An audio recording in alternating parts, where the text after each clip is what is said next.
Hello and welcome to SB's Academy.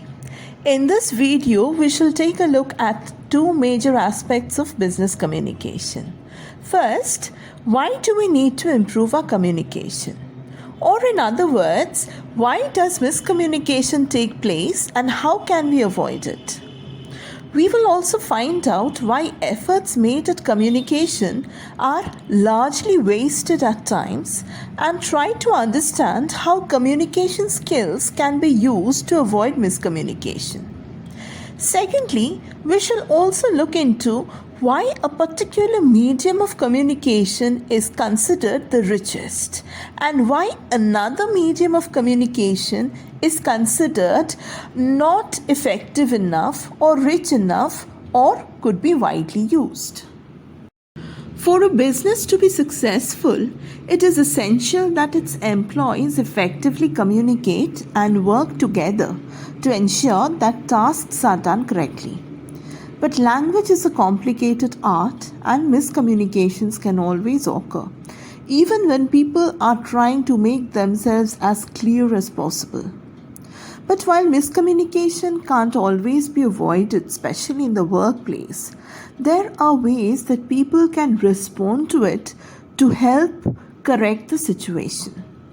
Miscommunication in a workplace environment can lead to a wide range of issues, including ones that can end up costing businesses a significant amount of money.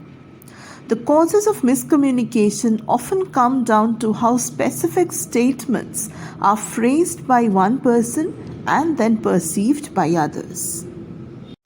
As you can see from the example on the screen, many employees choose to hold off on sharing their thoughts, ideas, and opinions for the fear that they won't be understood or will be brushed aside. But this can create many limitations for success within a business. Take the time to meet with the business teams and individual employees and encourage everyone to share what's on their minds. To be as successful as possible, employees need to feel respected and listened to when they talk. Not communicating at all can be even more problematic than outright miscommunication. So, you need to ensure that all employees are willing to contribute without feeling judged or devalued. Rejection at work can happen when your ideas are not accepted or given encouragement. Handling rejection can be one of life's toughest challenges, especially when it occurs at the workplace, where you spend at least a third of your day and perform your job duties to the best of your abilities. Feeling rejected undermines your confidence and makes you doubt your worth. It can easily lead to a deep anxiety about future rejection. Trapped by a horrible feeling of worthlessness, you might let your fear of rejection stop you from even attempting to achieve your dreams. So let's take a look at how you can cope with rejection at workplace. That is through effective communication. Communication may be distorted because of three reasons mainly. Although it's impossible to eliminate distortion when sending out a message in the organization, the following suggestions can help you to reduce it. Keep your messages simple and to the point, as complicated information or messages that packs too much information are more prone to distortion. Having a central communication platform, such as modern intranet platforms, can serve as a single source of truth for all information. To avoid important messages or information being ignored or missed, you need to repeat it, or at least its key points, in multiple formats or on multiple platforms at multiple times. Hold meetings on a regular basis, take notes and recordings, and ask for feedback. These will help you to reduce distortion of communication at work. What is meant by not being heard at work? What happens when your communication is not heard at work? How to handle such instances of miscommunication when an employee feels that they are not heard at work?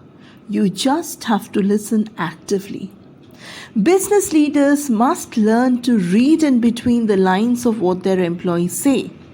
Talk openly with them to get their opinions and try to develop ways to encourage a more cooperative work environment where everyone's ideas and concerns can be recognized. You can also establish written team agreements to ensure that all team members know what needs to be done to work together effectively. Take the time to meet with business teams and individual employees and encourage everyone to share what's on their minds. To make communication more effective at work, follow these golden rules. Ensure that you talk to your employees individually to help them resolve any miscommunication and leave enough time to address comments, questions, and concerns before dismissing team meetings. Hand out printed agendas or other important documents when offering critical information. Use headings, subheadings, or even bullet points throughout the email to keep things organized and easy to reference later if someone runs into a question. Elaborate on each individual person's responsibility and what their day-to-day objectives are. It can also be helpful to go over to new project's value and the final outcome expectations. What we can see on the screen now is an authentic example of a situation of miscommunication at work that often takes place during business meetings and in corporate contexts. Miscommunication at work can be turned around by turning over to making communication strong and beneficial.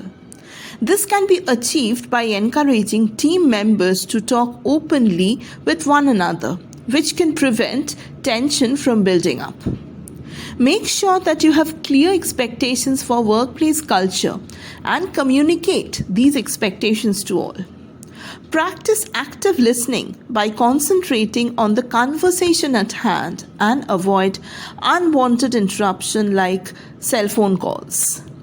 As soon as you recognize a mistake, you should communicate the change to the entire team and make expectations clear on time.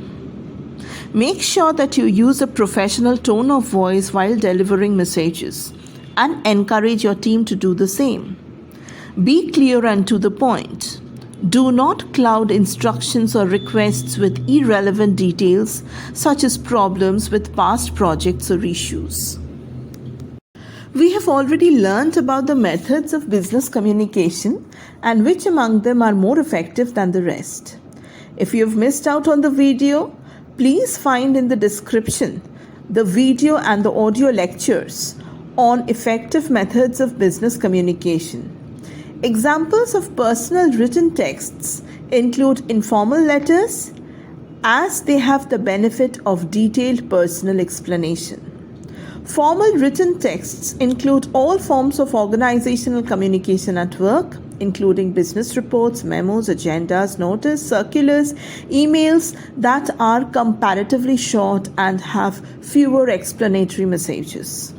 Formal numerical texts are the least rich and at times may be understood by experts only. These include sign language and the language of coding. Thank you for watching the video. Subscribe to SB's Academy channel on YouTube for more such content. Follow SB's Academy's page on Facebook for SB's tips on grammar, vocabulary, and communication skills in English. Don't forget to like and share the content. Leave your views in the comments and let us know what else would you like us to cover here. Happy learning.